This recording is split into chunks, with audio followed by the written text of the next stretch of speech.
So you used a word before that in these presentations that you give, it's only a few hours long, but it's time to detox.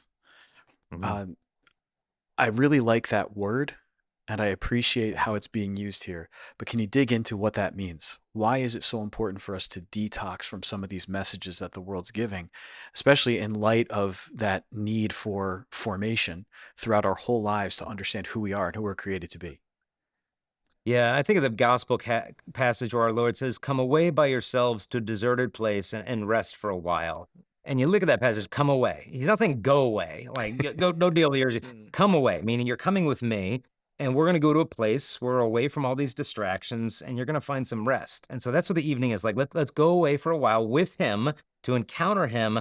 To discover our deepest aches. A friend of mine recommended just the other day a little meditation that John Paul II wrote on givenness. And he wrote it before he passed away during the year of the family in 1994, but it wasn't published in English till after his death. And it's Mm. just this beautiful little 13-page reflection on human love.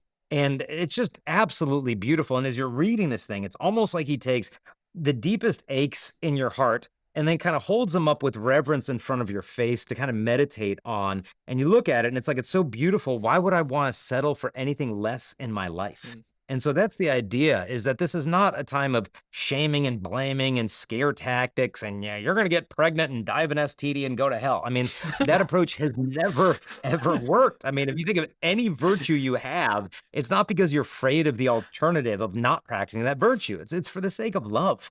And Yeah. so John Paul said chastity can only be thought of in association with the virtue of love. And so what we've got to do is detox them from this bogus idea the world gives them that chastity is somehow the enemy of love, that chastity will divide you, it will rob you of spontaneity, when in reality, Mm. chastity is the only thing that makes true spontaneity possible, that Mm. you're actually loving someone for the good of them out of real tenderness, as opposed to some manipulative instinct that you have to use. And so we're really going to try to wed the virtue of chastity with our deep desire to love.